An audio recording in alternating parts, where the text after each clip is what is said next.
গাজওয়াতুল হিন্দে নামে এক যুদ্ধের কথা কোন বক্তা প্রচার করে থাকেন। উক্ত যুদ্ধের সত্যতা ও বিবরণ সম্পর্কে জানতে চাই। উক্ত যুদ্ধের সত্যতা ও বিবরণ সম্পর্কে জানতে চাই। এ সম্পর্কে সওবান রাদিয়াল্লাহু তাআলা থেকে, আবু রাদিয়াল্লাহু তাআলা থেকে একাধিক বর্ণনা রয়েছে।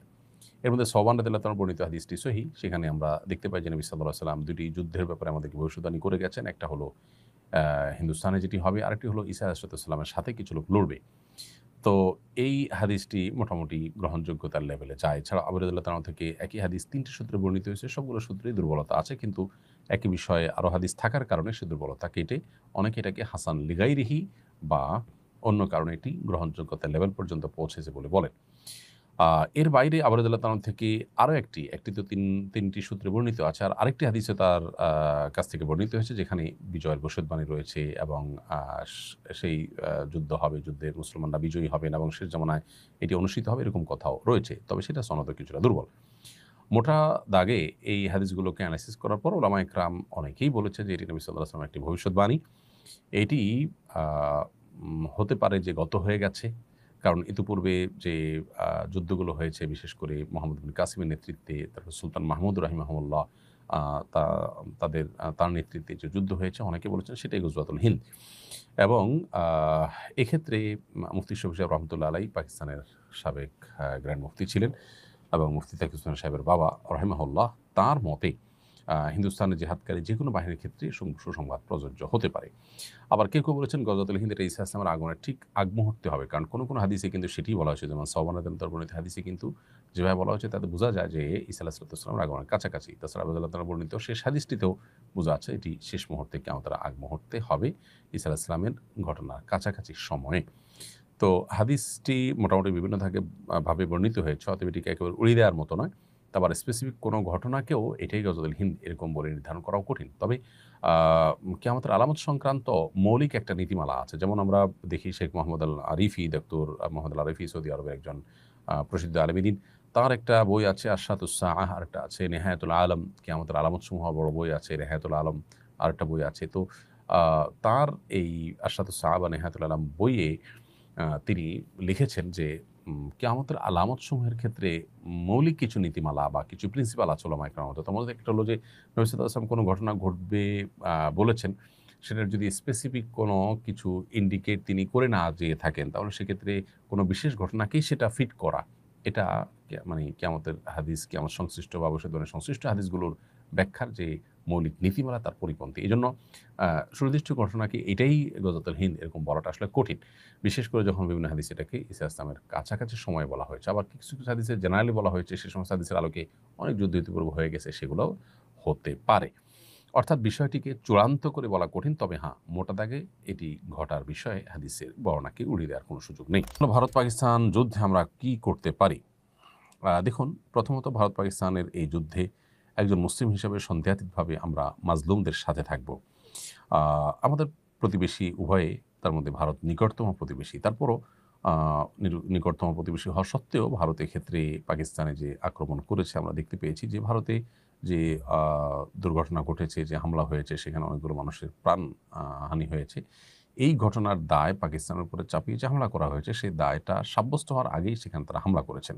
আমরা যেটাকে মব জাস্টিস বলি, আমরা যেটাকে কোনো কিছু প্রমাণ হওয়া ছাড়া কারোর উপরে আইন প্রয়োগ করা অন্যায় মনে করি, ঠিক সেরকম একটি কাজই এখানে আসলে হয়েছে দুর্ভাগ্যজনকভাবে। অতএব পাকিস্তানের দোষ প্রমাণ হওয়ার আগেই তাদের উপরে এভাবে হামলে পড়া এবং সেটা আবার শুরুতেই মসজিদ এবং ধর্মীয় প্রতিষ্ঠানগুলোকে টার্গেট করে হামলা করা, এটা সন্দেহাতীতভাবে একজন মুসলমান হিসাবে আমরা এর নিন্দা জানাই এবং এটাকে আমরা কোনোভাবে সমর্থন করতে পারি না। সেই সাথে আ ভারতের কয়েকটা প্রদেশের সামনে প্রাদেশিক নির্বাচন, সেখানে জাতীয়তাবাদী উন্মাদনা তৈরি করে সেখানে কোনো আ ভোটের মার্কেটে কোনো সুফল তারা পাইতে চাইছে কিনা, ইচ্ছাকৃত এটা করছে কিনা সেটাও যথেষ্ট চিন্তার সুযোগ আছে। তো একজন মুসলিম হিসাবে আমরা অবশ্য শান্তি কামনা করব। আমরা চাইব যে কোনো প্রকার প্রাণহানি না ঘটে এবং বিশেষ করে মুসলিমদের কোনো প্রকার ক্ষয়ক্ষতি না হয়। মাজলুম এবং জুলুমের শিকার অন্যায়ভাবে অপবাদ দিয়ে মুসলমানদের বিরুদ্ধে যা খুশি তা করা যায়, এটা আজকে পৃথিবীতে অনেকটা এস্টাবলিশড হয়ে গেছে এবং এটা যারা এস্টাবলিশড করেছেন তারাই আমাদেরকে সকাল বিকাল মানবতার সবক দিয়ে থাকেন। অতএব এই ঘটনা থেকে আমাদের শেখারও কিন্তু অনেক কিছু আছে এবং অভিশপ্ত দেশ এবং অভিশপ্ত মানুষদের অনেকেই বিভিন্ন আপনার মাস্তান রাষ্ট্রগুলো পৃথিবীর, তারা অনেকেই কিন্তু ইতিমধ্যে এই ক্ষেত্রে আমরা দেখছি জালিমদের সহযোগীর হওয়ার ঘোষণা তারা প্রকাশ্যে দিয়েছেন। এখান থেকেও সকল কুফরি শক্তিগুলো যে দিন শেষে এক ঐক্যবদ্ধ, আমাদেরকে তারা শুধু মানবিকতার সবক দিয়ে মুসলিম ভ্রাতৃত্ববোধ থেকে বের করে তারা মূলত পরস্পরের ভ্রাতৃত্ববোধে কোনো প্রকার কমতি ঘাটতি করে না। এই ঘটনা থেকে সেটা আবারও অত্যন্ত পরিষ্কারভাবে বোঝা গেছে। আমাদেরকে আল্লাহ তাআলা শিক্ষা গ্রহণ করার তৌফিক দান করুন। সম্প্রতি মাদারীপুরে একটি বটগাছ কেটে ফেলার ঘটনা নিয়ে সংবাদ মাধ্যম এবং সোশ্যাল মিডিয়ায় ব্যাপক আলোচনা হয়েছে। শুরুতে বলা হয়েছে স্থানীয় আলেম ওলামা শিরক আখ্যা দিয়ে গাছটি কেটেছেন। পরে বন বিভাগের একজন কর্মকর্তা জানিয়েছেন গাছটি শতবর্ষী ছিল না এবং শিরক আখ্যা দিয়ে নয়, বরং মালিক ঘর কাটার জন্য গাছটি কেটেছেন। এ ধরনের ঘটনাকে কেন্দ্র করে আলেমদের বিরুদ্ধে প্রায় অপপ্রচার করা হয়। ইসলামী দৃষ্টিকোণ থেকে এই ধরনের বিষয়গুলোতে আমাদের করণীয় কী হওয়া উচিত? প্রথম কথা হলো শতবর্ষী নয় সেটাকে শতবর্ষী বানানো। দ্বিতীয়ত হলো যে এই গাছকে কেন্দ্র করে সমাজে যদি কোনো কুসংস্কার থাকে, মানুষের মধ্যে ভুল বিশ্বাস থাকে, সেটা দূর করবার জন্য এই গাছকে যদি কেটেই ফেলে দেওয়া হয়, তো আলেমরা যদি সে উদ্যোগ নিয়েও থাকেন, কি এমন অন্যায় করেছেন?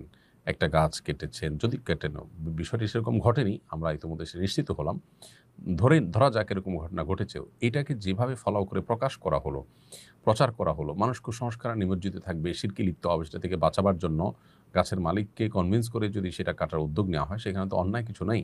আপনি পরিবেশ রক্ষার নামে একটা গাছ কাটা নিয়ে এত হইচই করছেন, সেখানে ইউরোপিয়ানদের তাদের পরিবেশ বান্ধব ঘর নির্মাণ করার জন্য গাছ কেটে তাদের ওখানে রপ্তানি করছেন এবং আপনার নানাভাবে বৃক্ষ নিধন করে বিভিন্ন কলকারখানা গড়ে তুলছেন। আরও এরকম অনেক ঘটনা ঘটছে অহরহ।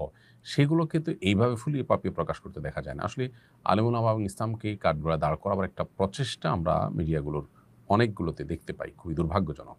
তো প্রথমত এখানে এরকম কোনো ঘটনাই ঘটেনি। যা ঘটেছে সেটার তিলদের তাল বানিয়ে আপনার প্রকাশ করা হয়েছে। এখান থেকে আবারও প্রমাণ হলো যে ওলামা একরাম নানা সময়ে মিডিয়ার স্ট্যান্ডবাজি এবং মিডিয়ার এই মিথ্যাচারের শিকার। আল্লাহ আমাদেরকে তাদের এই সমস্ত শয়তানি চক্রান্ত থেকে ইসলাম ও মুসলমানদেরকে হেফাজতে রাখুন এবং আমাদেরও আলেম ওলামাদেরও এই ধরনের কাজ করার আগে অবশ্যই স্থানীয়